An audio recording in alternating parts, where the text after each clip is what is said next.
करीब 40 साल मैंने भिक्षा मांग करके खाया है। मैं लोगों के घर में भिक्षा मांग करके खाता था।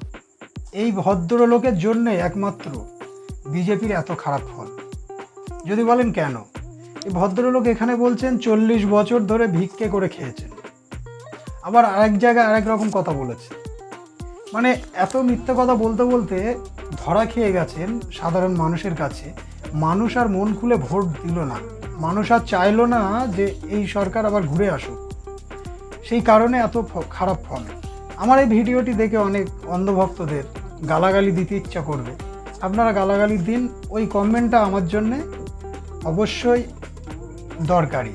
আপনারা আমার কমেন্ট করে গালাগালি করুন, কিচ্ছু যায় আসে না।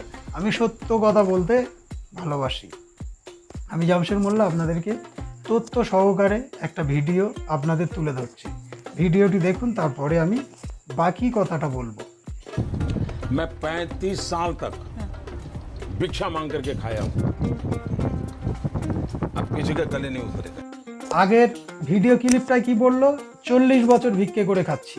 আর এই ভদ্রলোক এখানে গুল মারছে, বলে আমি 35 বছর ধরে ভিক্ষে করে খাচ্ছি। কি একটা বিষয় হয়েছে। আবার কোথাও মানে আমরা আগের থেকে তো শুনে আসছি ভদ্রলোক নাকি চা বিক্রি করতেন রেল স্টেশনে, প্লেট ধুয়ে খেতেন। মানে কোথায় কি বললে হয়, কোন কথাটা কোথায় বললে একটা হাই প্রোফাইল ব্যক্তি, তিনি দেশের সর্বোচ্চ মাথায় বসে আছেন, ওনার কথা যে প্রতিনিয়ত ক্যাচ করে ক্যামেরা, সেদিকে ওনার আর খেয়াল নেই। কারণ কি বলুন তো, নিজেকে এত বাহুবলী ভাবতে বসেছিলেন যে মানুষ আর ওনাকে বিশ্বাস করতে পারছেন না। আমাদের রাজ্যে তো টাকা ফেরত আসতে চলেছে, আপনারা জানেন, ভোটের আগে বলেছেন যে এখান থেকে উদ্ধার হওয়া টাকাগুলো সব আমাদের আবার ফেরত আসবে।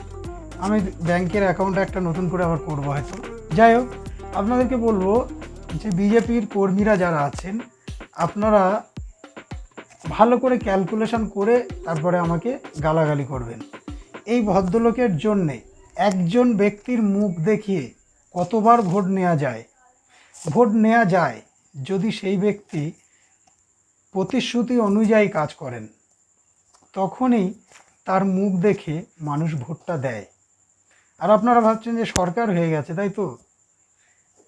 একটা রুলস আছে জানেন, সরকার গঠনের পরে একটা মেয়াদ থাকে, সেই মেয়াদের মধ্যে অনাস্থা আনতে পারে।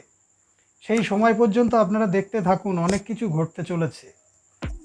অলরেডি আমাদের রাজ্যে কয়েকটা এমপি শুনছি নাকি যোগাযোগ রাখছে, মিডিয়াদের সামনেও আমরা বলতে শুনেছি যে নেতাদের সাথে যোগাযোগ চলছে। এরকম বোমা ফাটতে থাকবে এখন সেই দিন পর্যন্ত। সেই জন্য বলছি, আপনারা ক্যালকুলেশন করুন, করার পরে আমাকে গালাগালি করুন।